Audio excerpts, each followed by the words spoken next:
of a shot of winning. We can beat anybody in the world, and I think we're going to win next Sunday.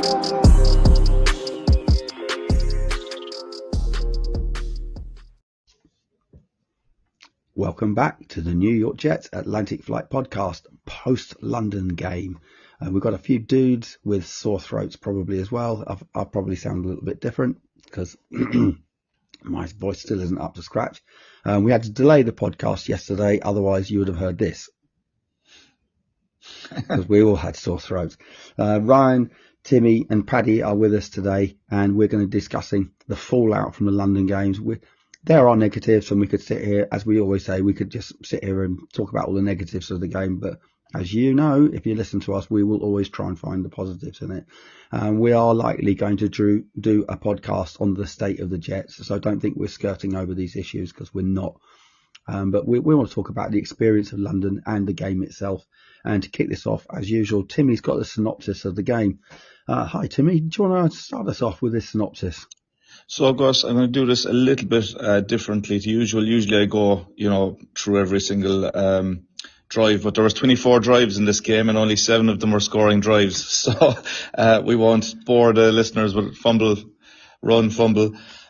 punt. So the first drive, though, did for us in a very positive way, ended in a fumble.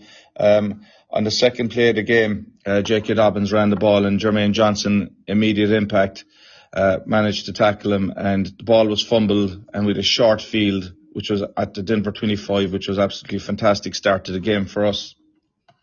On our first drive of the game, didn't start great, 2-yard run, 5-yard penalty then on Tippmann.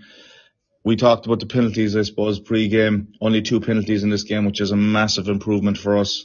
But one of them came early, and we probably kind of thought, not again. But straight after that, then our old friend John Franklin Myers came in with a sack, and we found ourselves 3rd and 13. Field scrambled for 6 yards. Didn't do much more of that for the rest of the game, which we'll touch on. And we kicked a field goal. But you know what? We led the game.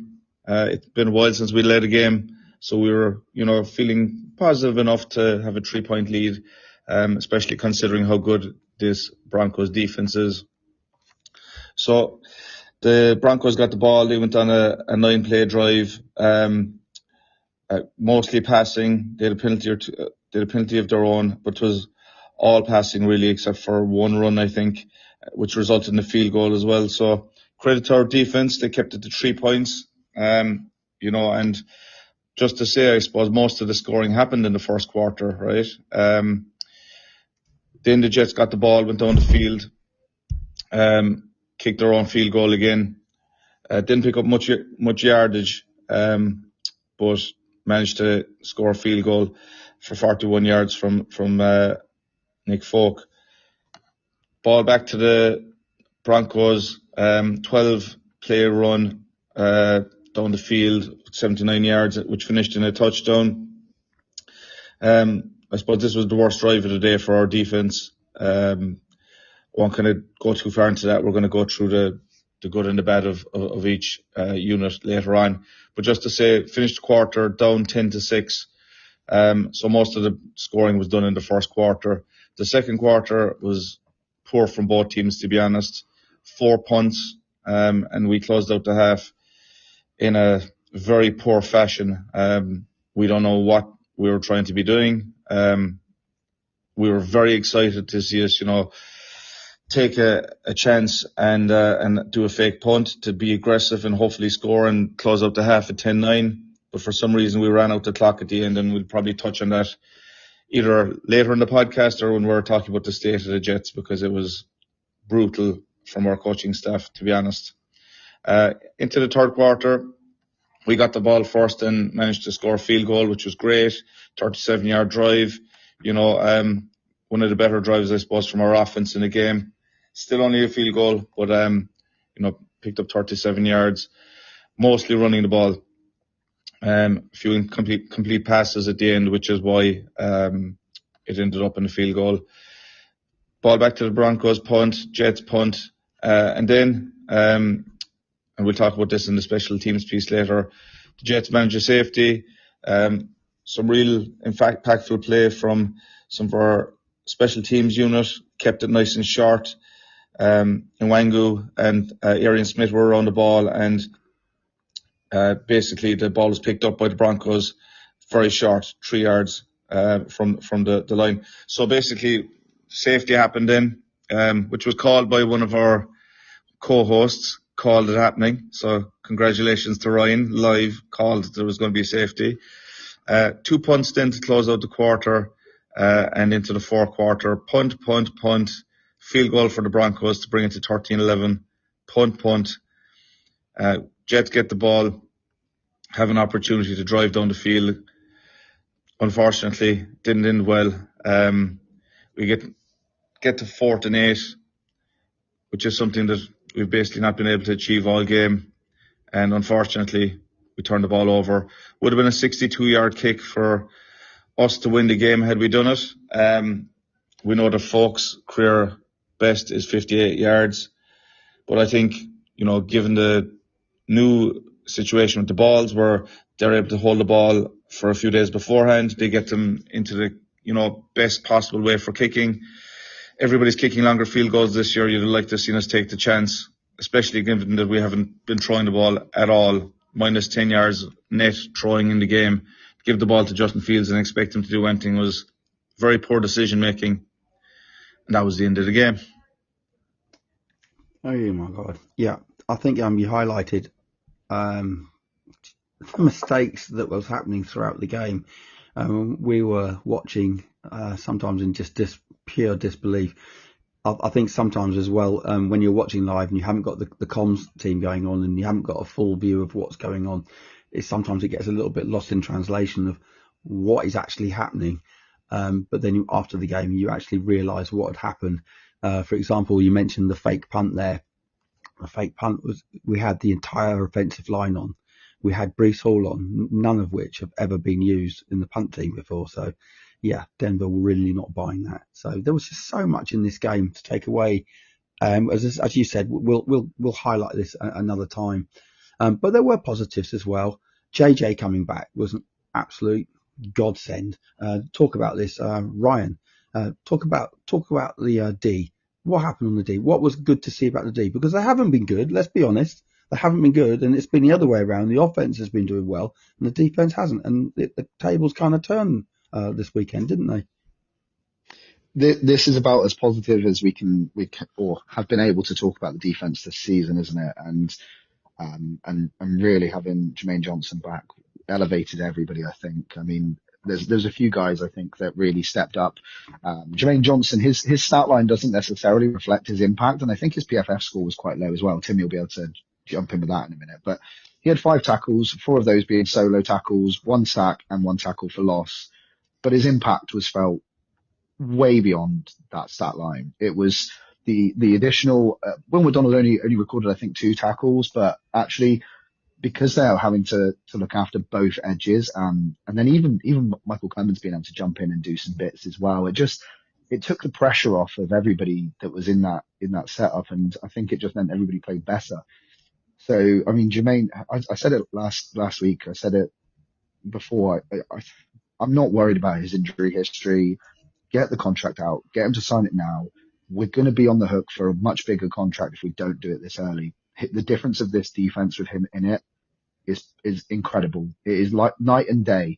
We were talking last week about how if we scored 20 points, it wouldn't be close to being enough to win this game. If we'd scored 20 points because of the way this defense played and the way this defense were elevated, we would have won. We would have won comfortably. That is the most ridiculous thing to come out of this, is how much better we were on defense. And we shut down an offense that has been, it's stuttered a few times, but actually they're competent. They're very good. They're very good at figuring out defenses and scoring. And they couldn't do that against us. And a big part of that is JJ. Jermaine Johnson's just been superb. Another guy who I think made an instant impact, as Timmy mentioned, Jarvis Brownlee Jr., JB. He came in and his first tackle, punching the ball out for a forced fumble. He also had 1 tackle for loss, 6 tackles in total, with 5 of them being solo.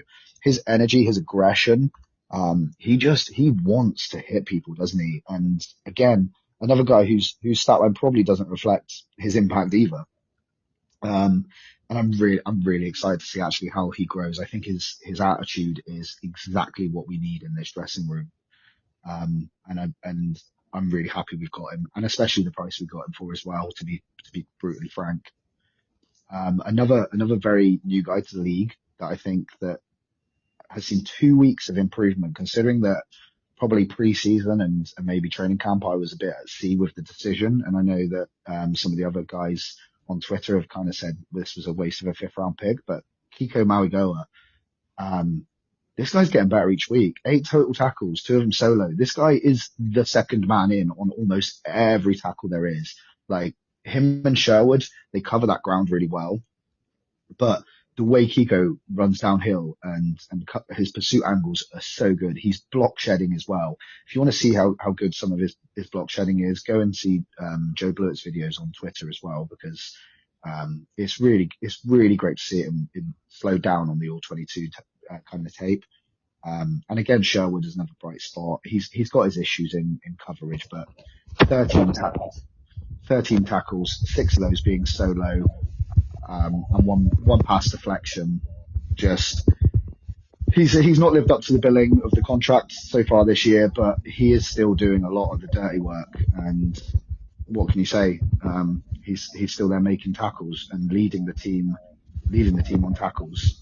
I've got one other bright spot on special teams, but if Tim can jump in here and give us a bit of background on the PFF scores for the defense before I cover the special team bright spot, and then hopefully. Sure. As you said, Sherwood, we felt when we were watching the game live, it felt like he was having a big impact and that he was playing well. He actually had our lowest PFF score of the defense, but that's only because his coverage was very poor, and I think the blown coverage for the touchdown was on him, so I think that he was probably scored down badly for that. But his run defense was an 82, so it was a team high for a run defense. So kind of a mixed bag from Sherwood, but our run defense have been so bad, I take it, right? And I think that the coverage piece he can get better on. A few other players you touched on. Jarvis Brownlee led the team, and from a PFF point of view, with a score of 90.4. Mauigoa was second on the team with a score of 86.3. So that lines up very much with what you've been saying. I suppose the surprise is Michael Clemens, who had a very decent game, 75.2 PFF. And, he had, I think, was it 2 or 3 pressures he had in the game? Three pressures in the game. So, you know what? I think having a bit more talent on the defensive line, so that he was only coming in situationally, probably had a good impact on him. Another standout, I suppose, is Sauce Gardner, Jay Tufele and Malachi Moore. So those are our kind of best players from the day. Another decent day for Brandon Stevens as well. Jermaine Johnson, from a PFF point of view, hasn't scored very high, but I think his run defense of a 67.1 has had a big impact on the entire line. He's closing off the edge, and it was very visibly making an impact on the interior. So I just think that we're calling all of those guys out. Yeah, it's interesting. You bring up Malachi Moore and Jarvis Brownlee as well. MC2 is out. He was questionable at the beginning of this. I don't see Jarvis Brownlee relinquishing that starting spot now at nickel. I think he's made that his. And I also think Malachi Moore is going to be our starting safety moving forward as well. I think they've shown enough now. And this defense did look a lot better in stages as well. So have we found our niche in there? I think we might have done that. So some good has come out of this, albeit in this kind of defeat that we've had. Kiko has looked really good as well. He's progressing. That's all you want to see, isn't it? Especially when you're getting picked in the 6th and 7th and those day 3 picked rounds. So, what's the other guy called that we drafted? It was Byron, wasn't it? Out of Miami. Tyler Barron. Barron, yeah. Beg your pardon. Yeah. So he's been anonymous as well. So he'll probably disappear at the end of the season. But Mauigoa has played himself into, if not a starting role, certainly a key backup role. So it's really, really nice to see. Has anyone else got anything on the D before we just have a quick look at the offense? I just wanted one final thing on it. Somebody, I can't remember who it was, posted on Twitter not that long ago, asking where the AG guys were in this team and the ones that were going to pull them up by their bootstraps and deliver this to be a team that kind of like Dan Campbell's guys at the Lions. And I think Brownlee, he's an AG guy, and I think that's why he won't release that position as well, because he's that aggressor, he's that front in your face. He's gonna hit you. He's gonna be disrupting your day, and he's gonna be confrontational. And I think that's the kind of guys AG wants, from what I'm seeing. He is that bit gangly, like we said before. He likes the longer corners and stuff. And yeah, I think we're starting to see some of the attitudes and stuff that they probably want in this team. And yeah, Kiko is delivering a little bit. Yeah, we'll get onto this later on as well. Obviously, if MC2 isn't going to be playing, there is value in him as trade bait. We haven't got a third round pick, and there's a good chance he's still a top nickel slot guy, so there's a chance he could get traded. We'll address that at the back end of this pod on trade rumours in our news section at the end. Let's go over to the offence. It wasn't a good day for the offence. I suppose the highlight of the offence was Justin Fields, what he did do and what he didn't do. Of course, the really big news, sad news coming out of that game was Garrett Wilson going off injured. I think he's got a hyperextension, which means he's probably going to be out for about 2 or 3 games max. So we have other wide receivers. One door closes, another one opens. So that's the way I'm looking at it. We have got guys, as we know on this podcast, we've seen the praises of a few guys that are on the practice squad, which we'll get into. But it's not looking good for Garrett Wilson. Paddy, you're going to talk about Garrett Wilson and these wide receivers. Yeah, I'm going to try and look at. I'll start with the positive, shall I? Looking at the stats from Sunday's game, the one positive really is Josh Reynolds, 3 targets, 3 receptions, 25 yards. I've seen a few things floated in the last couple of days with Garrett Wilson out. Obviously, he's looking like he's going to be our wide receiver 1 from here on out, or until the bye when we're expecting Garrett back. The snap count kind of backs that up as well. He played 49 snaps on Sunday. Garrett played 47.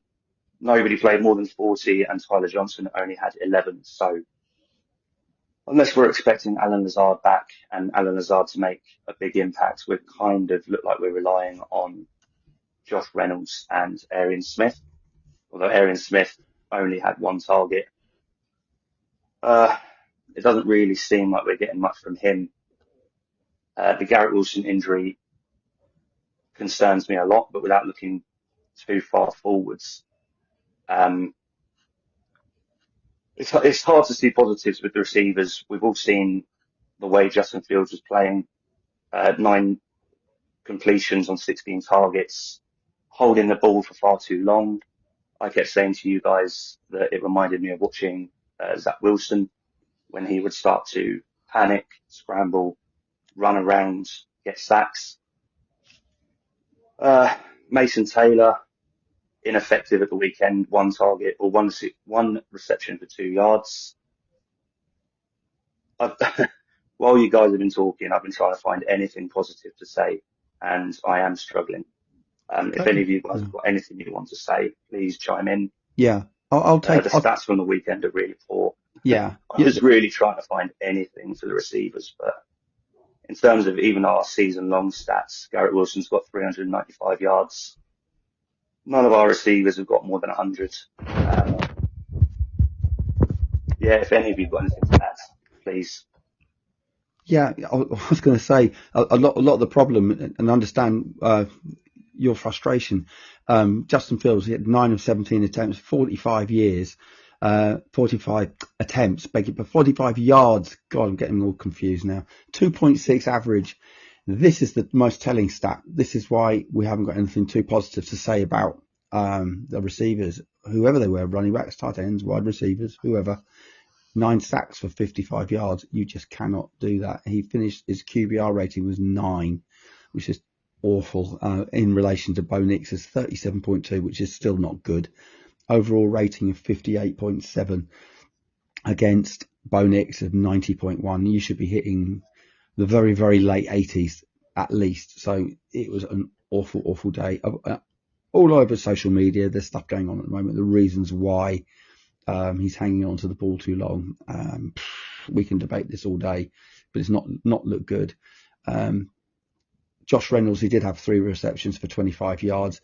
And I think this is telling as well. The longest completion of the weekend was 11 yards, and that was to Josh Reynolds, who's more than likely going to be wide receiver 1, as you've already said. Our receiving corps is desperate for somebody to break out, and I think that's where we will be looking to the practice squad. Quentin Skinner and Brandon Smith are the guys that we all keep piping up for. Pritchett as well. Get Pritchett in. Have a look. Ryan, I think you can probably shed some more light on the receivers as well. Yeah, I think that our practice squad options, we've seen that they do have ability and that they do offer something a bit different at times. So I don't see why you wouldn't roll the dice with one of those guys. But another guy that we've probably never seen quite reach his potential, that is a free agent right now, and I'm probably going to get shot for this one, but why not bring in a Treylon Burks who's got a bit of experience in the league? He's not quite done what everybody expected him to when he came through, but he's going to be cheap as chips. I think his contract, whilst it's still technically, it's a bit of an awkward one because he got cut in the way he did through the injury aspect. Is cheap. I think it's about $1 million impact this year. So why you wouldn't just take a shot and see if a guy that can come in for maybe two weeks and add something different. And if he's no good, you cut him when G5's back. But yeah, I think we've got the joystick in Jamal Pritchett. We've got Quentin Skinner that can stretch the field. We've got Brandon Stevens that can win the contested catches. So look, why not do something where you can mix it up a bit with a few of them? Stone Smart can even operate in a similar fashion. Get him out in the slot or something. I don't know, but we have options that we just haven't tried. So this is the time. Roll the dice, see what you've got in them. We talk about evaluation year. Evaluate them. If they're no good, move them on. Yeah, Joe Caporoso tweeted late last night as well. Someone asked him a question. It was like a mailbag question, and he was saying the same thing. He's exactly what you've just said. Brandon Smith and Stone Smart, get them in. Let's have a look at them. Stone Smart, if you don't know, he is a smaller tight end, but as Ryan's just alluded to, the guy can play in the slot. He's a big body. He will create mismatches. Why we're not doing it, I don't know. Because Engstrand has shown that he can spread the ball around. He can mix plays up. Again, we're not seeing much trickery involved, are we? You know, we had the Arian Smith end around jet sweep, if you want to call it, at the beginning of the season. We've never seen it again. It went for minus 10 yards, but that doesn't mean to say you shouldn't be running it again. But Timmy, have you got anything to add on the offense here? Yeah, look, we talked about it pre-game, right? We knew what to expect from the rushing offense. The Broncos had been conceding 89 yards per game. We put up 92. You know, we got what we expected there, I would say, right? And that's including Fields picking up 31 yards, but it's still what we would have expected, right? So that's fine. But we said before the game, we also knew that Surtain was going to lock down Garrett Wilson. I was very happy that our defense, in fairness to Sauce, also locked down Cortland Sutton. So like for like there, which is a big reason why the game was so low scoring, right? But we talked about bringing Jelani Woods, Stone Smart, maybe playing some 12 personnel, changing up our offense, some screen passes, bring Brees into the receiving game. Brees having no reception this game is egregious, to be honest with you, considering how difficult it was for Fields to get the ball out. Fields was awful. Mason Taylor should have been getting the ball. The amount of time that Fields was holding on to the ball, and I'm seeing a lot of people out there complaining about defensive line. And if you go to the All-22, somebody shared all of the sacks. I mean, like, he's holding on to the ball so long. There's one of them where you have to blame Fash, who got beaten early. There's another one where I think it was Mason Taylor was left on one of the edge rushers, and those are 2 sacks that probably would have happened any given Sunday. But I would blame Fields for most of those. He's just holding on to the ball too long. But at the same time, and I've been a big fan of Tanner Engstrand, I just feel like we did not play to, the obvious things that we saw pre-game that played out in the game. We didn't seem to plan for. And I was very worried afterwards as well that when asked about this, AG said, I thought Tanner did a great job. with net minus 10 yards of offense from a passing game, that's a real concern for me. So just to kind of recap, didn't use our tight ends. Like we only targeted our tight end once in the entire game. We didn't target any running back in the running game. Isaiah Davis got one target. But what are we doing here? I mean, just terrible game planning. Doesn't seem to be any accountability around that, which is also a concern. I don't know. Very concerning, to be honest. I'm going to play devil's advocate here because I do that, don't I? But before we played the Broncos, our podcast was all about any given Sunday, and I brought up the fact that the Broncos hadn't been home in 2 weeks, so they were basically on the road for 2 weeks. And these London games, there is no home advantage. Let's face it. And there was a chance that we could have had an upset because a lot of the Jets players had been here last year. The Broncos players hadn't been here last year. All that. Okay, you've got a Hall of Fame coach in Sean Payton versus a first-year coach in Aaron Glenn. Do you think? I'll start with you on this one, Timmy, first. Do you think that there was just an element of from the Jets coaching staff that we are probably going to get beat here because Denver are a legit team? We said it. They are going to be a playoff team. Let's just have a little bit of damage limitation. Let's try and keep the game close. If we can nick it, we'll nick it. But let's just keep this thing close. Let's just not do anything stupid and just get out of here without any injuries. And obviously that's backfired big time on Garrett Wilson. But do you think that could have been like a little bit of? I know that no team goes into a game hoping not to lose, but do you think that but where we are 0-6, do you think there was an element of that involved? So the reason that I find it hard to get behind that, right, is because situationally we were so poor from a coaching staff perspective, and we said we weren't going to get into this today, but look, it's the only way to answer the question. If you told me pre-game that we were going to hold the Broncos, who'd been averaging just over 22 points per game and conceding 12 points per game pre-game, if you told me that we were going to be able to keep them to 13 points, we'd have an opportunity to kick a field goal at the end of the first half with the amount of time that was left, and if you told me at the end of the game we'd have another opportunity to either kick a field goal or do something, I'd have been very disappointed, which I am. I'm very disappointed we didn't win this game because the game was there to be won. The Broncos were not good, and we shut them down on defense. And credit, in fairness, we all gave Wilkes a hard time before the game. The plan was good, and I don't know if AG put dedication into the defense this week, and if he did, great. But just offensively and situational game management was nearly worse than the offense, to be honest. A lot of the things that we wanted pre-game happened. We said we wanted the defense to show up. We wanted our leaders on defense to show up. That happened. We said we wanted the penalties to be limited. 2 penalties for 25 yards. I cannot remember the last time we were that good from a discipline perspective. Just for Justin Fields to be as bad as he was, for the plan to be as poor as it was, and for us to not kick 2 field goals in the game where we had opportunities to do it, it just... because obviously I was traveling back, right, I got to listen for way more hours of podcasts from different podcasters that I don't even usually listen to that are non-Jets related, we'll say. And the rest of the league is laughing at what happened because they're saying that AG was a deer in the headlights when it came to the game management. What was he doing? It didn't make any sense. And it's really poor. It is, and there was so many inexcusable errors in that game. Like, what are you doing? Moments. Again, we can focus on the fact that the penalties were down and all the rest of it. Brilliant. That's good. That's a positive. Ryan, these mistakes, they've got to stop though, haven't they? Going to what Timmy said, this game was there to be won. Absolutely. This isn't the first game that was there to be won either. But we keep saying it, we're shooting ourselves in the foot. We've had multiple opportunities this season to win games. Like I would say there's a very real possibility we could have been sat here talking on this pod at 3-3 based on how some of the games have gone. And that's being quite reasonable, pragmatic about it, I think, as well.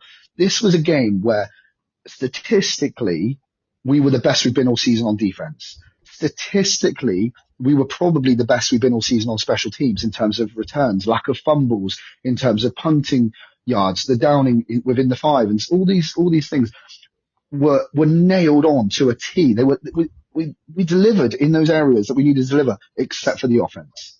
Now, when it comes to the game management, I can't help but look at this game. Look what happened at the end of the first half. Look what happened at the end of the game itself. And you cannot tell me that I hate to say it, but there must be something. Either they're so bad with this coaching staff at times, or we actually are tanking. Either way, okay, if we're tanking, we're tanking. I hate the idea of it. I don't care where we end up picking. Just pick the right person. Mm-hmm. But if this is negligence on the coaching team because they're making the wrong decisions by not doing anything for the last 30 odd seconds of the first half, or going for a pass on 4th and 8 rather than put it in the foot of your kicker, who is probably the most accurate kicker active in the league right now for the last 10 years. Like, I get it would be a long for him, but as Timmy said, the way kicking is these days, you can get an extra couple of yards out of these kickers these days. Sorry, I'm going to just butt in. Sorry there, Ryan, but I just want to say this as well. Was it the week before he hit a record for himself? Previous it was 56 yard. He hit a 58 yarder. It went over that upright with 7 or 8 yards.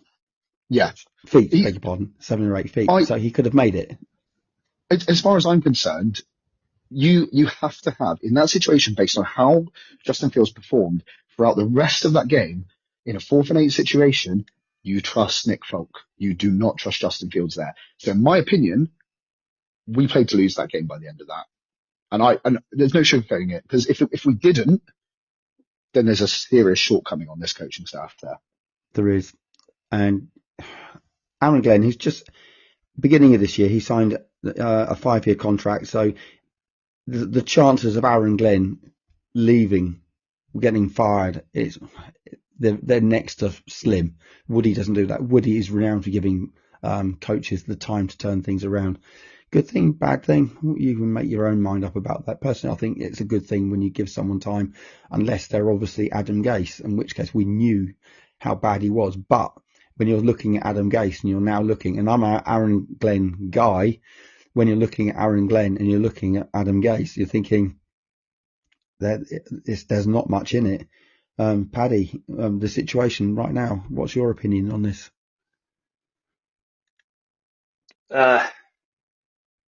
Yeah, I agree with Ryan, really. I don't want to give up on AG. A lot of the things he said directly after the game. I actually can't remember which one of you guys said it in the WhatsApp group, but he does seem to be better a day or two after, when he seems to have had time to think about what he wants to say. The reasons he gave for not running a play at the end of that half, just kind of less concerned with us taking a shot and more concerned with not letting them have an opportunity to score points. That worries me. But as you said, we've given him a 5-year contract.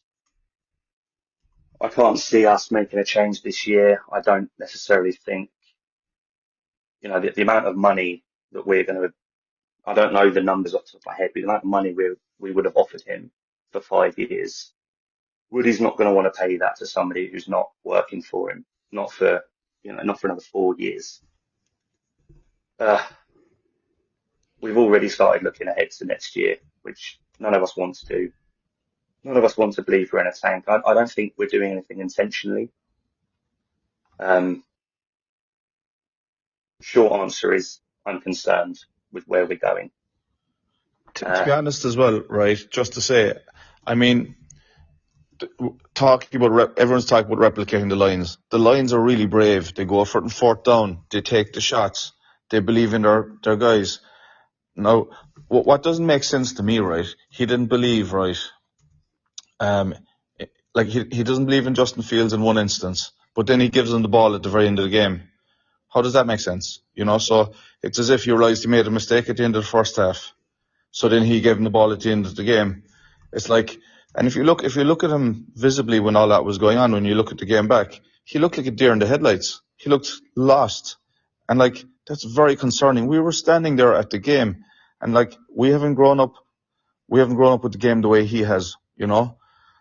And for him to not situationally understand that he should have been stopping the clock or doing anything, it's just scandalous, to be honest, at this point.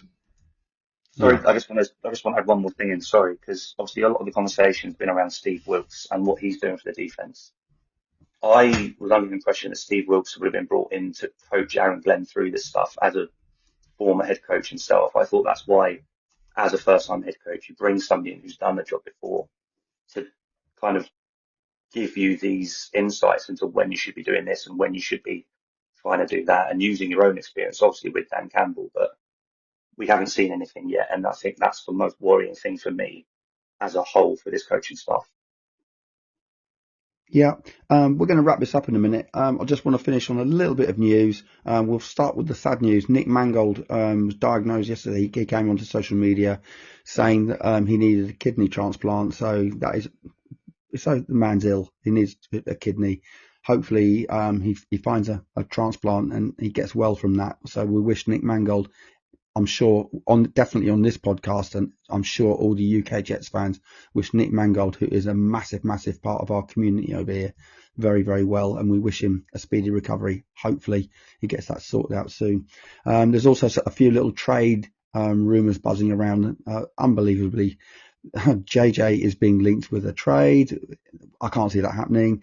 Breece Hall's being linked with a trade. That's a possible. And as we've mentioned, Michael Carter II, MC2, is also being linked with a trade as well. We will try and touch this on another time. We hopeful of doing another podcast, voices allowing. Ryan, we met a lot of guys out in London, didn't we? Guys and girls, actually, in London. We had, let's finish this on a positive note. We met a lot of really, really nice people. And we met some of the players' mothers, which was absolutely unbelievable as well.